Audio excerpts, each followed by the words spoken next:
Hello, everyone. Welcome to Barca News. It is January 24th, 2025, and Deco has addressed the rumors linking Neymar to FC Barcelona. Also, despite renewing his contract with Barcelona, Araujo could still end up leaving this summer transfer market. And finally, Jose Bordalas, Getafe's coach, has aimed some shots at Hansi Flick. We have a lot to discuss. So let's begin.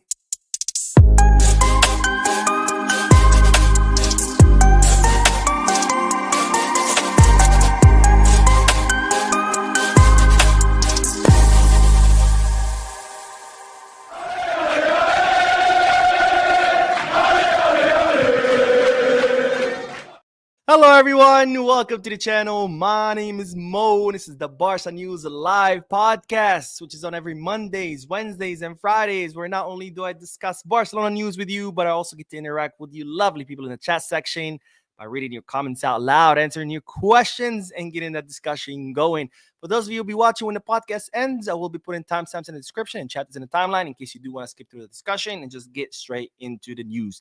Having said all that, make sure to hit the like button, subscribe to the channel, drop a comment. All this helps this channel continue to grow. If y'all looking for any Barcelona jerseys or merchandise, make sure to Goal Kids, Get Back, or Fanatics. And if y'all looking to place any sports bets, make sure to bet us. All links are down below in the description.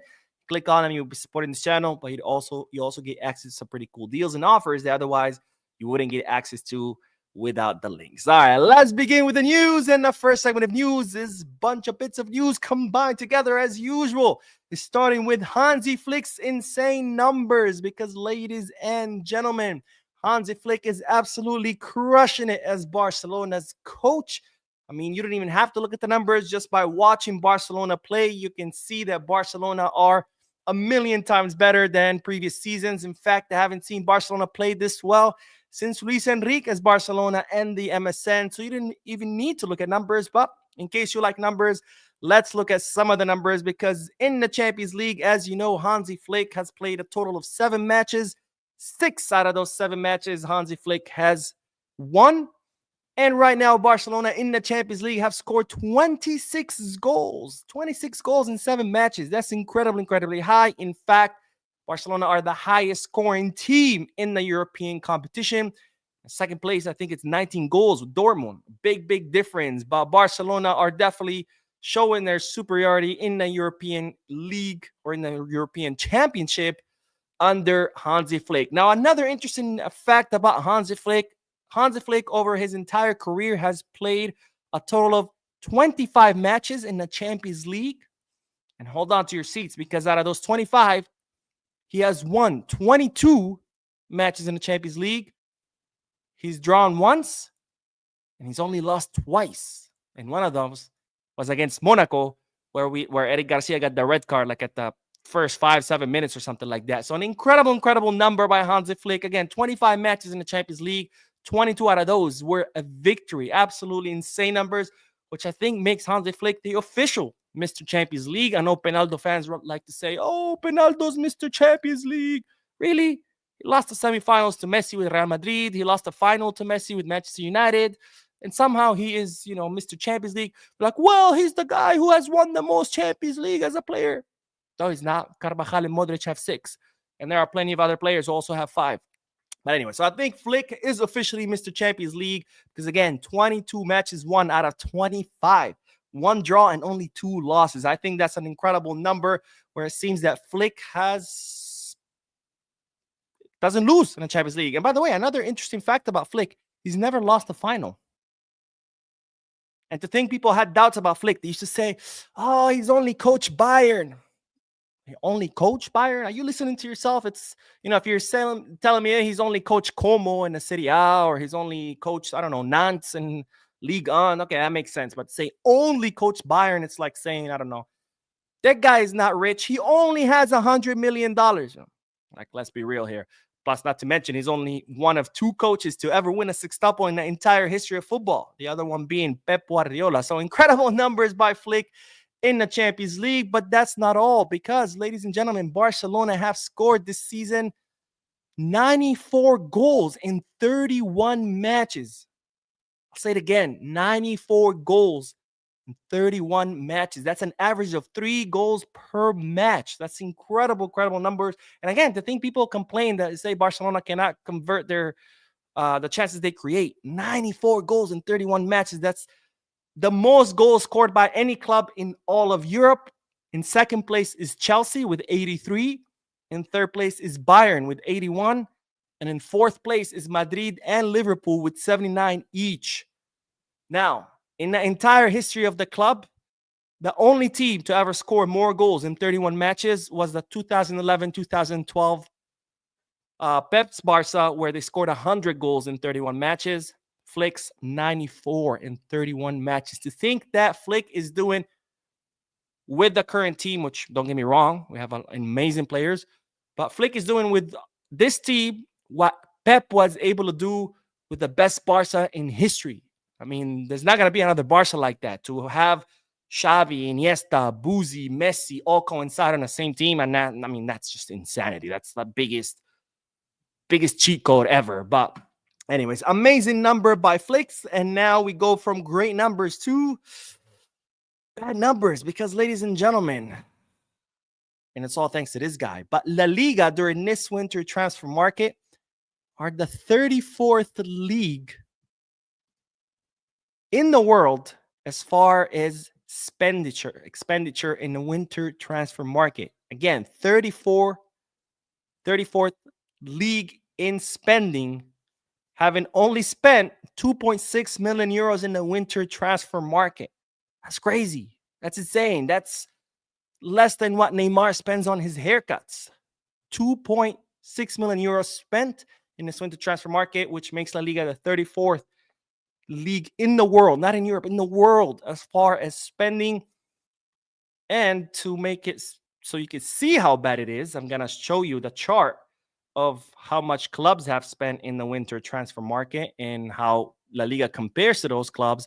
But let's look at this article by us. And let me make this bigger. But as you can see, in number one is the Premier League, of course, having spent 292 million euros in the winter transfer market. Second place is Brazil with 143 million. Then you have League On, MLS, the Argentine League, the Torneo Apertura, Serie A in Italy, Liga MX, which is the Mexican league, the second tier of English league. And then it goes down from there and gets worse. Turkey, Belgian league, Qatar, Portugal, Czech Republic. Dude, the Czech Republic has spent more than La Liga.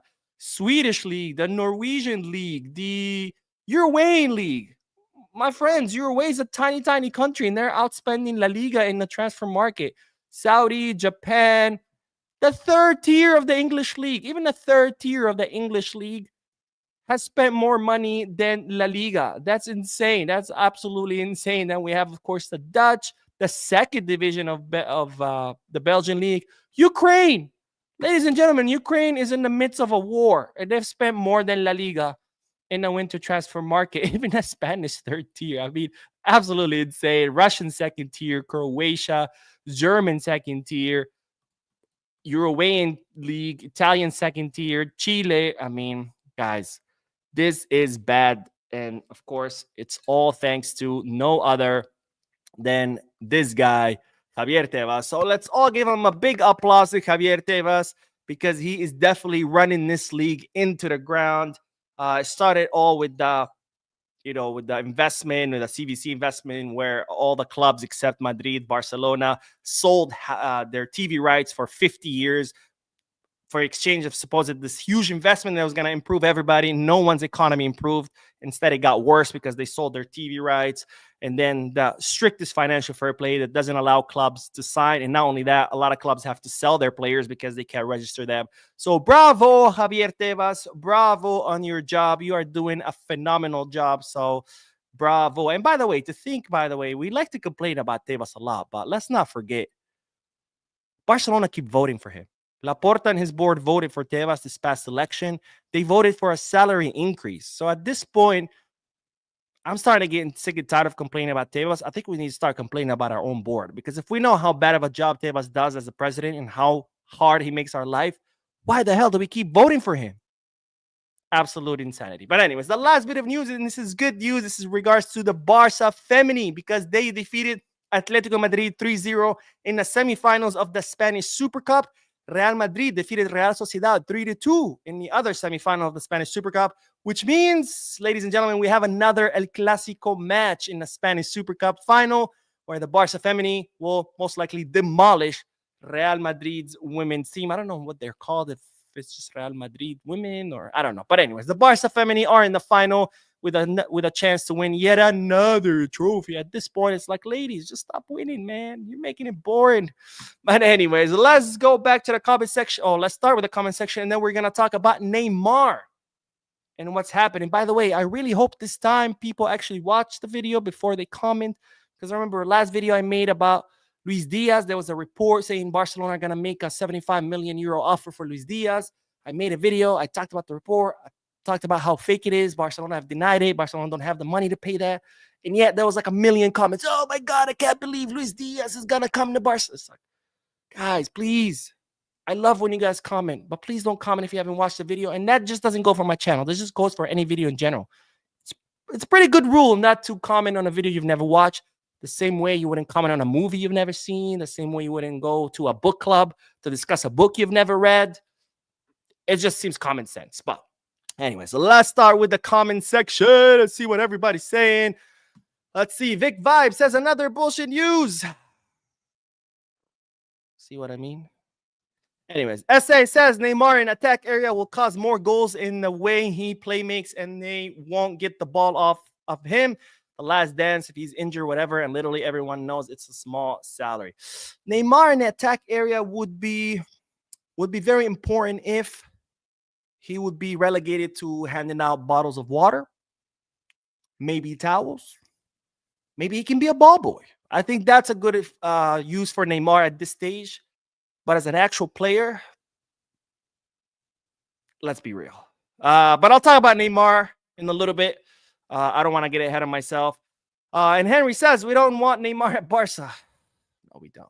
No, we don't. Maybe 5 years ago, not even 5 years ago, 7 years ago. But today, like I said, I think he would be more helpful as a ball boy than an actual player. Java the Hut says it's important to have depth. You can't have, if the coach isn't using other players, you have Cubarsí and Inigo started almost every game. Araujo and Martinez are going to leave since both need to start. Yes, it's important to have depth, but it's also important to have a starting 11. And if you're constantly rotating, it doesn't help anyone because you constantly having different players playing together and the team is never gonna click, right? Players only develop the chemistry and they only get used to each other by playing matches. They can train all year. The chemistry that they develop is not going to happen until they play match. So if you're constantly rotating players, that's never going to happen. Players are never going to develop the chemistry between each other. They're never going to understand each other. And when I talk about chemistry, I mean when players understand each other without having to talk to each other. Just with a look, they already know what the other guy is about to do. And therefore, it's like reading each other's minds. So the guy who has the ball knows exactly where his teammate is going to run to, and the guy who's without the ball knows exactly where his teammate is going to put the ball. That kind of chemistry where players just by looking at each other, they know exactly what they mean and what they want to do. That only happens by playing matches together. And that doesn't happen in training. And if you're constantly rotating, you're never going to get that. And that was a problem with Xavi's Barca, by the way, because Xavi, for a while, he just did not know who his starting 11 was.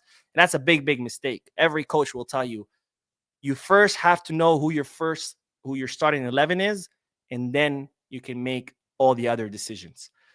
All right, one more, and then we'll get back to the news because I'm already at the 15th minute. Zach Urban says, I wouldn't mind Neymar if it's a low salary contract. The economic boost in his shirt sales alone would be astronomical. I mean, is never going to happen. Neymar taking a low salary is like saying Messi is not magical. I don't know. Neymar and high salaries just go together like peanut butter and jelly. So that's never going to happen. As far as marketing, I think I've said this before, but maybe I haven't. And if I have, I'll say it again. Barcelona should never, ever sign players just for their marketing value. We've already seen what happens when you do that. Joao Felix, right? Laporta signed Joao Felix because, he's going to be a huge marketing boost. Guess what? It wasn't. Not because Joao Felix doesn't have good marketing brand. It's because he didn't fit. And if you don't fit in a team, nobody's gonna go to watch you. So it doesn't matter what your marketing prowess is. If you don't fit, you don't fit. Well, plus Barcelona is a huge brand. It's one of the biggest brands in the world of football. They don't need to be signing players to make their brand bigger because they're already a huge brand of their own, right? The teams that do that sign players with big marketing brand, is the teams that need the branding, right? That's why Saudi, MLS, J League, China at one point, that's why they sign big stars who are retiring because they need that marketing brand to bring more attention to the league. Barcelona doesn't need that. Barcelona already has plenty of attention from all over the world. So what Barcelona needs to do is to sign players who fit and who will make the team better. Because if the team plays better and the team starts to compete and the team starts to put on magical matches, the marketing will come on its own. You know, look at last season. Our attendance record in the stadium was low. This season, much better. What changed? What changed is we got Flick, who's now playing football that people actually want to watch. People want to go all the way to the top of the mountain in Montjuic and watch this Barca play and score 4 or 5 goals past every team that they play. Last season, nobody wanted to watch that. Nobody wanted to watch a boring Barca that won every match by struggling, by counting minutes, by begging the ref to end the match and just winning by a 1-goal difference. So we should never look at players just for their marketing prowess. We should sign players who are going to fit, who are going to make the team better. And that will bring the marketing because people will fill the stadiums when the team is playing good. Barcelona sold out every match when Pep was the coach. Why? Because people wanted to see that. People wanted to see Pep's Barca destroy their opponents. Anyways, let's go back to the news. Let's talk about Deco because Deco was asked about Neymar coming back to Barcelona, and his statements, of course, have caused all this commotion in the news world. Once again, linking Neymar to Barca. I think at this point, as long as Neymar is alive, he's always gonna be linked to Barca. Neymar's gonna be 90 years old. On a wheelchair with an oxygen tank, and people are going to be like, is Neymar coming to Barca?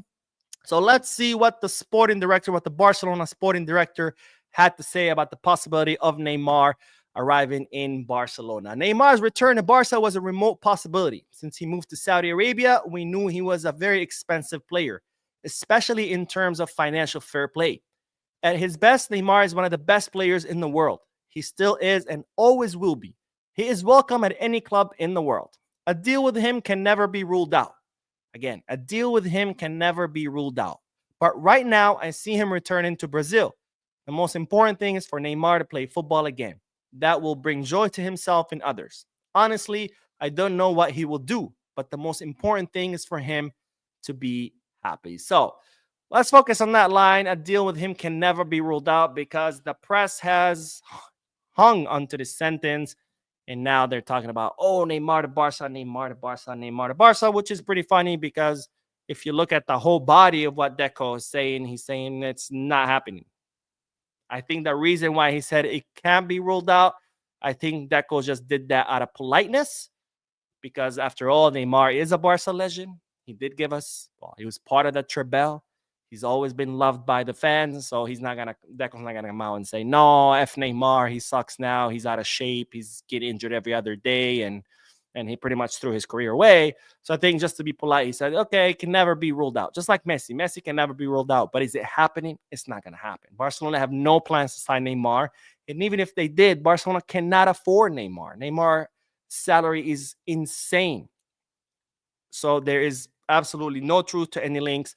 But of course, the press like to hang on to the smallest word just so they can generate headlines because, of course, a headline saying, oh, Neymar could come back to Barcelona is going to sell a lot more than no chance of Neymar going back to Barcelona. Because if you pay attention to the statement, he really literally starts saying Neymar's return to Barca was a remote possibility. And then the second paragraph, he says, where is it? No, sorry, the second line. He says, since he moved to Saudi Arabia, we knew he was a very expensive player. So right there, Deco's telling you, A, we're not planning to sign him, and B, he's too expensive. So even if we were planning to sign him, we can't afford him. So no, Neymar's not coming to Barca. But of course, the press have to hang on to every little word because that just sells headlines. And as far as Neymar coming to Barca, regardless of his price or not, I mean, let's be real here. Neymar's prime is way, way, way behind him. Ever since he went to PSG, it's just been downhill from there, which is unfortunate because I think Neymar could have been one of the best players in the history. I still think he is one of the best players of our generation. I mean, his talent, his skills could have easily won him several Ballon d'Ors, and have him, join the club of elites alongside the likes of Messi and Pelé and Maradona. But unfortunately, ever since he left Barcelona, he focused more on making money, on growing his brand, on partying, on being a celebrity rather than being a footballer. And unfortunately, he just threw his career away. And what's shocking is that he's not even performing in Saudi. And when you look at people like Penaldo or like Messi, who are in like these, mediocre leagues, they're at least performing in those leagues. And Neymar is not even performing in those leagues. And you would think Neymar is the same age, and he's not. Neymar is only 32 years old. He could easily be playing in Europe at the biggest clubs, but he's not because unfortunately he just focused on him becoming a celebrity and growing his brand rather than him being a footballer. And it's a shame. It's a shame because, like the quote from I think it's called the Bronx Tale, the movie, says, nothing sadder than wasted talent. And then, Neymar is the prime example of just wasted talent. So no truth to Neymar coming to Barca. This is just, the press, the sports press being the sports press, because sometimes it's slow and sometimes you have to sell, papers and clicks. All right, let's get back to the comment section. Then we will talk about Ronald Araujo because the Uruguayan could still leave despite his contract renewal.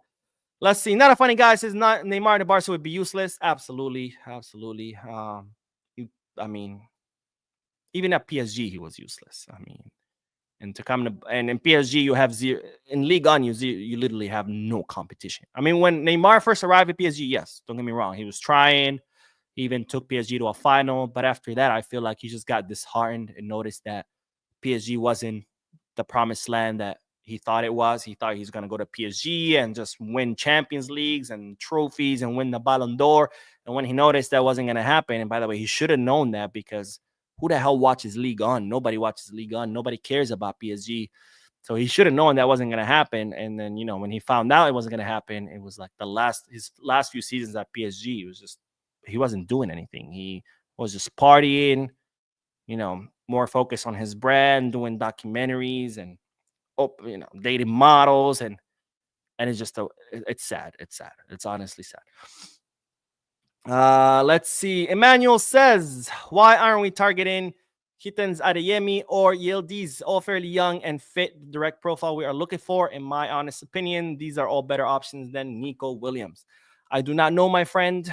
That is a question for Deco. All right. Bleacher Boy says 94 goals and we are on top of La Liga. RD Champions League.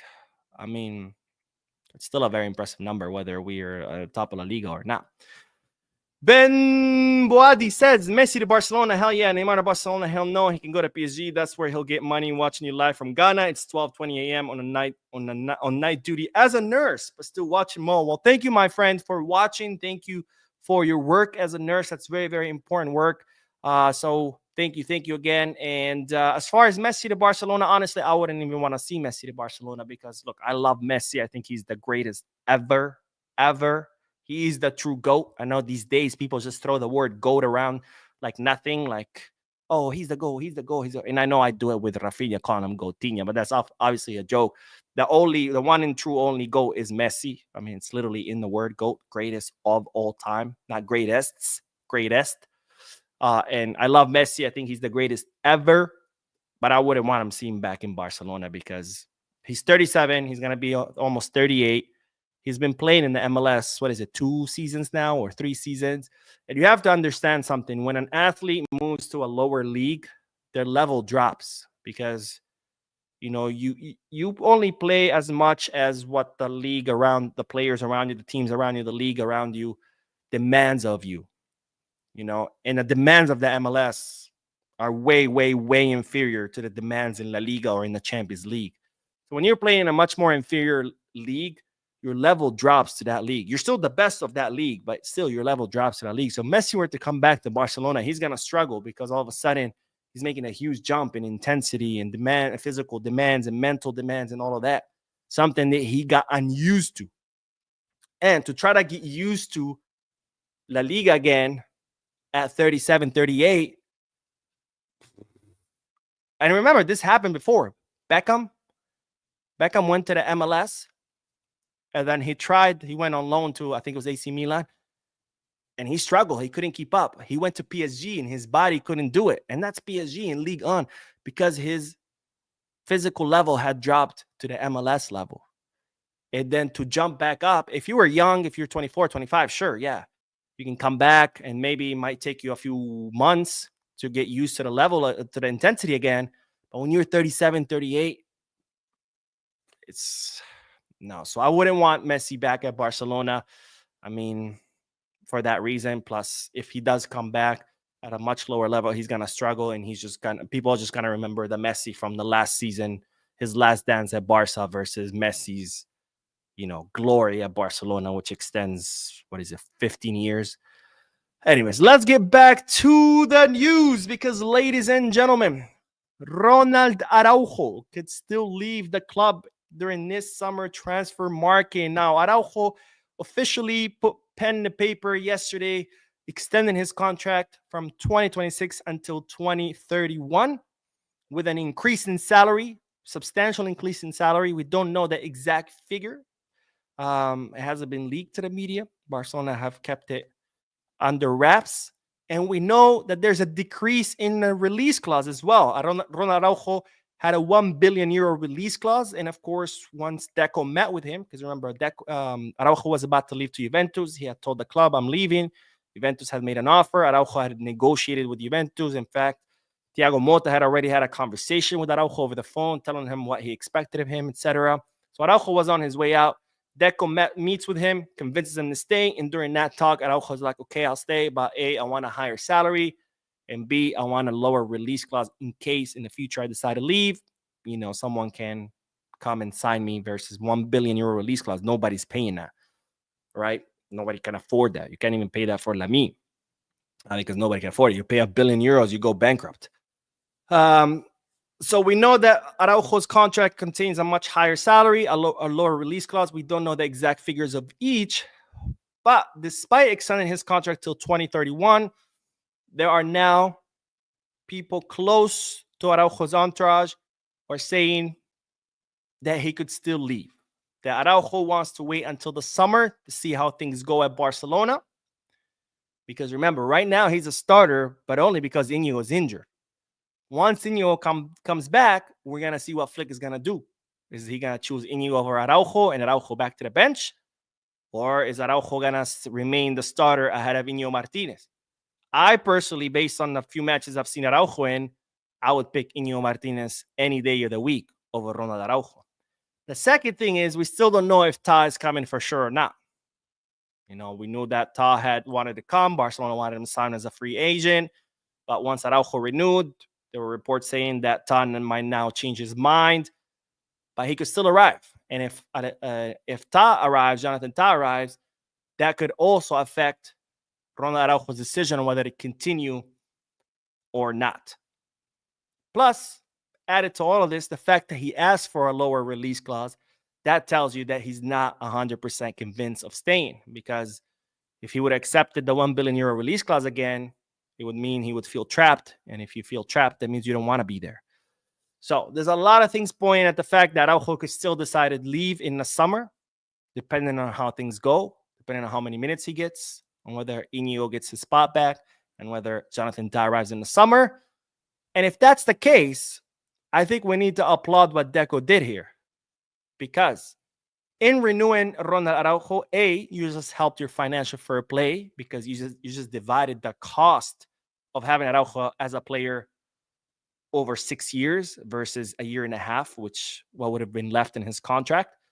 And B, you just gave yourself a huge advantage in negotiations, right? Because in the summer, if Araujo decides to leave and the clubs come to negotiate for him, you can ask for a lot more money for a player whose contract expires in 2031 versus a player who's in his last year of contract and his contract expires in the summer of 2026.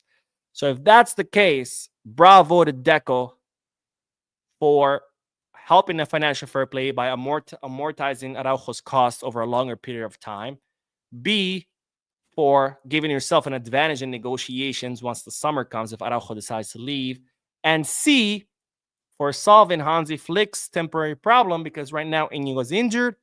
Christensen just came back from injury, so he's not ready to compete at the highest level yet. So had Araujo left in the winter, that would have left us with just Cubarsí and Eric Garcia. And I prefer Cubarsí and Araujo over Cubarsí and Eric Garcia. So bravo to Deco for pulling this move. And as far as Araujo, look, I've always said it. I think he's one of the best defenders in all of Europe. I'm glad he stayed, but if he's not sure, if he wants to leave, if he's not sure about leaving, I've always made it very clear my position. If you're not sure 100% you want to play at Barca, there's the door, because there's a million other players who would love to play for Barca. And if you're not sure, there's the door. Plus, right now, Araujo is really struggling under Flick's system. Now, I do want to give him the benefit of the doubt. He just came back from injury. He's only played a few matches under this new system. So maybe he'll improve. But right now, he's struggling. And I think that's because Araujo is defensively, he's great. And that might not make sense because you're like, of course, he's defensively great. He's a defender. But what I mean by that is Araujo's great at, he's physical. So he's really good at, bullying attackers with his physique.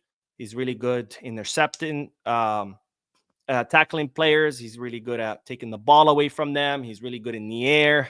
So defensively speaking, as far as when it comes to defensive duties, he's good at that. But when it comes to starting plays from the back, the guy has two left legs. His passing is horrible. As far as tactically speaking, reading the offside trap, reading what the opponent is trying to do, trying to anticipate plays.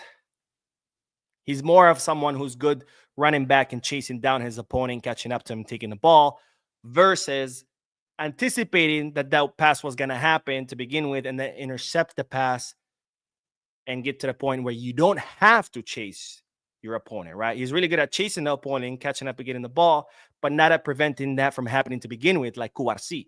Cubarsí can read the play, can see where the players are, can anticipate a pass, and can get there before the pass is even completed. So he doesn't have to run back and chase his player. He still can, because Cubarsí is amazing, but he doesn't have to because he anticipates it. Araujo, he lets it happen, and then he chases down his opponent. And he's still good at catching up and getting the ball, but he's more reactive than proactive because tactically he's not as gifted as, let's say, Inigo or Cubarsí. But defensively, he's solid.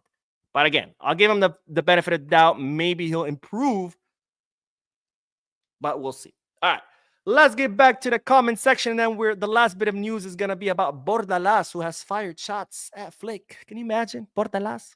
Bro, who the fuck are you? Anyways, Raz says, Salams Mo, I saw an article of De Jong to Bayern and possibly Kimmich to Barca. Who has that? No truth to Kimmich to Barca. And by the way, every night when I'm doing research for the videos, I'm not even exaggerating. Every other day, I see an article of Kimmich to Barca. And it's like, yo, can we leave that behind? Because there's no truth to Kimmich to Barca. We don't need Kimmich. We have our own Kimmich, Marc Casado, who's even better than Kimmich. And not to mention, we have Bernal, who's injured. We keep forgetting that we still have Bernal, who is more gifted than Casado. And we don't even know what that's going to look like when he's back. So no, there's absolutely no truth to Kimmich to Barca. In fact, it's looking like he might go to Madrid because they're in desperate need for someone to do that duties in the midfield. But no, as far as De Jong to Bayern, De Jong has been insistent on staying. The club feels like he's just going to run out his contract. So I don't know what's going to happen with De Jong. Emmanuel says, why aren't we targeting? Oh, wait, I already read this. Let's see. Next one. Luke says, Laporta obviously wants high-profile players to boast his own reputation. Yeah, and that's very worrying because, when Laporta signed Joao, Xavi didn't want Joao Felix. Xavi made it clear, I don't want Joao Felix. He's not going to fit. And he was 100% right. Joao Felix did not fit. But Laporta insisted because, he wanted some big a star signing. And it's like, bro, if your own coach is telling you no, then no. You're not the coach. You're the president. Your job is to run the administrative side of the club. Let the professionals be professionals. Let those who know about football do their job. You know why the Barca Femini is so successful? Because not Laporta, not anyone in the board of director interferes with Barca Femini. Barca Femini is ran by professionals, people who know about football, and they're left to be. And that's why they're so damn successful. The first team, everybody wants to dip their hands in there. Laporta, his board, his brother-in-law, who still nobody knows what the hell he does at the club, but somehow he's at all the meetings. He's on the field with the players. Again, Laporta is running this club like he's running his family's corner deli. And it's like, leave the professionals to do their job. You know how to run the club administratively, focus on that. Let those who know how to run the team, run the team. If you're a doctor, you don't go to court and try to defend someone who's accused of a crime. You focus on being a doctor, on healing. Focus on what you're good at and let those who are good at something else do that something else.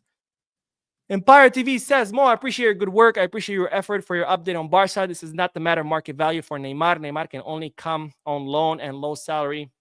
Yeah, that's never going to happen. His father is always hungry for money and, he's never going to come on a low salary. Richie says, Mo, to be honest, I don't think Araujo is that tactically inclined. Oh, good point. That's exactly what I was just talking about. For Flick's tactics, it's good we renewed him contract, but it gives us better leverage to sell him in the summer. Absolutely agree, my friend. And yeah, I don't think Araujo is that tactically inclined. I think he's more of a brute force where he's, again, defensively, he's just one of the best. He's going to take the ball from anyone. He's going to stop anyone.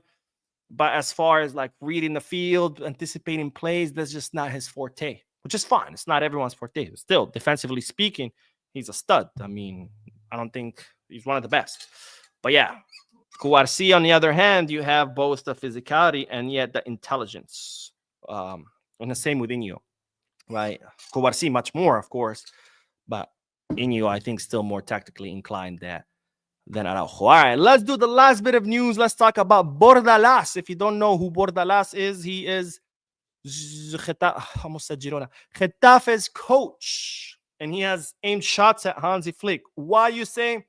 Well, it all started with the following statements by Hansi Flick after Barcelona's draw 1-1 against Getafe, when Flick said the following: never experienced anything like this. It's like tennis with the lob. It wasn't nice to play there. So that's what Flick said after the Getafe match, of course, complaining of the disgusting anti-football tactics of Getafe, which they've always been known for under Bordalas. Actually, every team that Bordalas has managed are known for that. Because as opposed to defensive teams who play football, but in a defensive way, Getafe don't even try to play football. The players are instructed to do one thing and one thing only: disrupt. Fouls, kicks, dives, wasting time, starting fights, and that's just not football. So, of course, Flick said that, which I don't think it's anything crazy. He's not saying, oh, my God, Bordalas is a piece of shit and Getafe are a piece of shit team. He just said, he's never seen anything like that.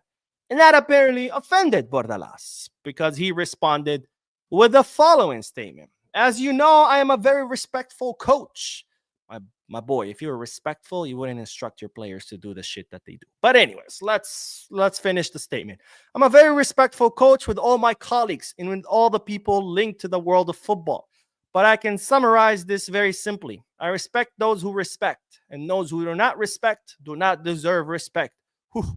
Ladies and gentlemen, talk about 21st century Plato over here. Criticism is an excuse when you don't win. When you win 90% of the games because you're in an important team, it's very easy to be a gentleman. But when you stop winning, you have to be a gentleman anyway. That's all I can say. I hope we continue to have those excuses. That will be a good sign because we have gotten a good result. I am tired of finishing matches where they wish you luck, but they beat you. They didn't beat us on the field because we played a great game. I don't know what Bordalas is offending. I don't think there was anything insulting about Hansi Flick's statement. He simply said, I've never seen anything like it. But apparently Bordalas, that's extremely disrespectful, and he can't believe he's witnessing that and blah, blah, blah. Look, man, Flick is not the first one to complain about your tactics. Everyone has. If you don't want people to talk about your disgusting tactics, stop doing your disgusting tactics. But of course you can't, because as a coach, You offer nothing to football. You offer nothing. You have no tactics. You have no vision. You have nothing. All you have is disgusting instructions to your players to go out there and just cause problems. And that has no place in football. It has no place in first division. It doesn't even have a place in second division. So do yourself a favor. Stop with that. Or if not, just go play somewhere else, man. Go play in third division where you belong because we're all tired of your crap. I mean, just look at that player that came off the last minutes that started the fight with Balde and then started the fight with Rafinha. You clearly see that the only instruction that player had was go on the field, disrupt, and waste time. Not go on the field and you're going to mark this guy and you're going to go here and you're going to cover this other teammate's back. No, go there, start fights, distract, waste time. And when you give that kind of instructions to your players to just disrupt, of course you're not going to get respect because nothing about that deserves respect. You're a disgusting coach with disgusting tactics. If you don't want people signaling that out, then stop doing it. Anyways, that's my rant about this clown Bordalas, who doesn't even deserve to mention Flick's name because, let's be honest, the two are on completely different levels. But let's get back to the comment section. Let's see. Ahmad says, Mo, my brother, you're truly my favorite source of Barcelona news. Please let me know if you ever plan a trip to London. Your room is ready and you'll always be my guest. Thank you, my friend. Thank you for your comment and for watching. And I would love to go to London. I actually never been. Never been. I would love to go to London. Maybe not right now because I know it's pretty cold. But maybe in the spring when it gets better. Just not in the summer. I have a rule about never traveling to Europe in the summer because just the tourist lines are long and everything's crowded. And so during the summer, I don't travel anywhere. That's my rule. I travel in the spring, in the winter, in the fall. In the summer, I don't go anywhere because everywhere you go is just long lines, crowds everywhere. And I hate that. Unati says, good morning, Mo. Do you think it will be ideal letting Araujo leave in the summer? If he does, who do you think his replacement should be? That's a good question. I mean, if he wants to leave, then yeah, let him leave. I'm not, I've always been of the opinion that if a player has doubts, he needs to leave. Doesn't matter who it is. As far as replacement, that's tough. I mean, are we talking about market or are we talking about within the academy? Because within the academy, I think Mbake shows a little promise. I don't know if first division promise, but he looks good in Barca Athletic. Obviously Cuarsi we're going to have for many, many years. Inigo probably another season. So that's a problem.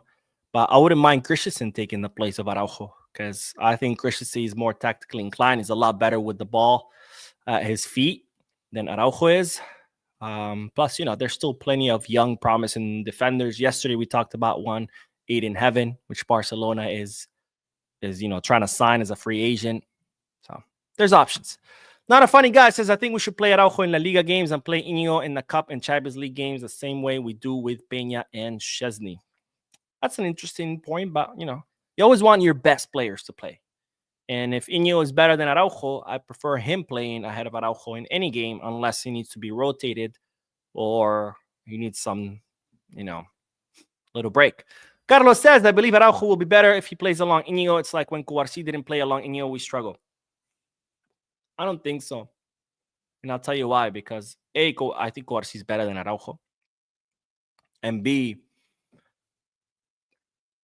Araujo suffers from a big, big problem. And it's like he doesn't know how to make those forward passes from the back line. And in Barcelona's system, it's very important because the play doesn't start in the midfield like most teams do.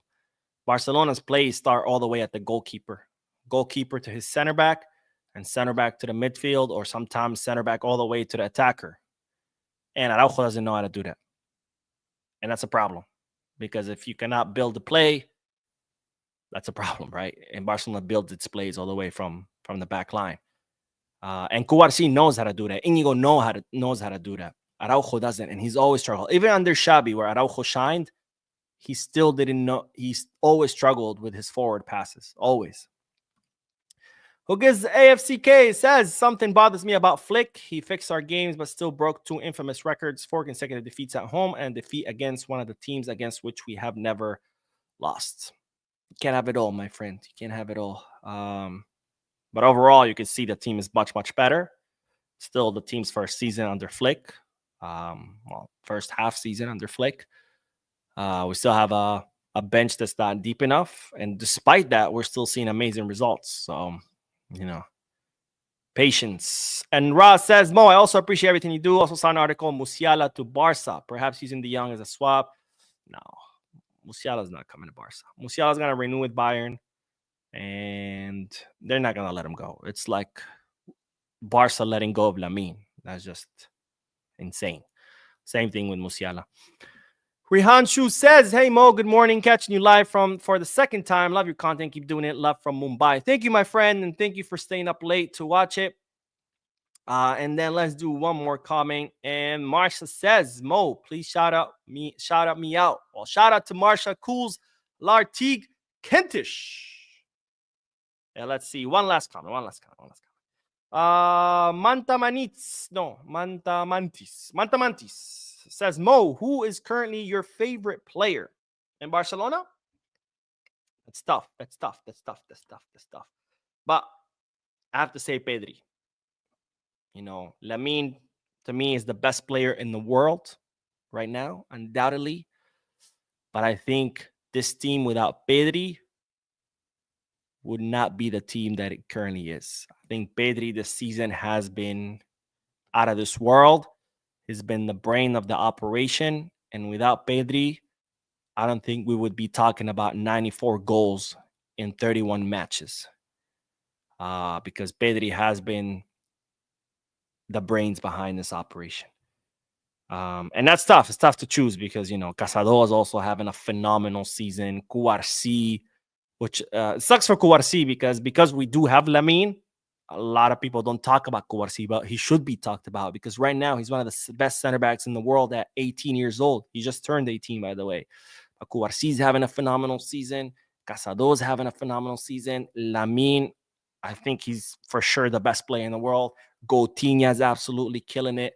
I mean, we have so many great players, so it's really difficult to choose the best. But I think I have to choose Pedri because without Pedri, I don't think we would be doing as well as we are. But anyways, that is it, ladies and gentlemen. Thank you so much for tuning in, for your likes, your comments, subscriptions. If you haven't hit the like button yet, make sure you do. It's the best way to support the channel. If you haven't subscribed yet, also make sure you do. I will see you in the next video because, yes, I will be uploading another video tonight. And as always, Visca Barça.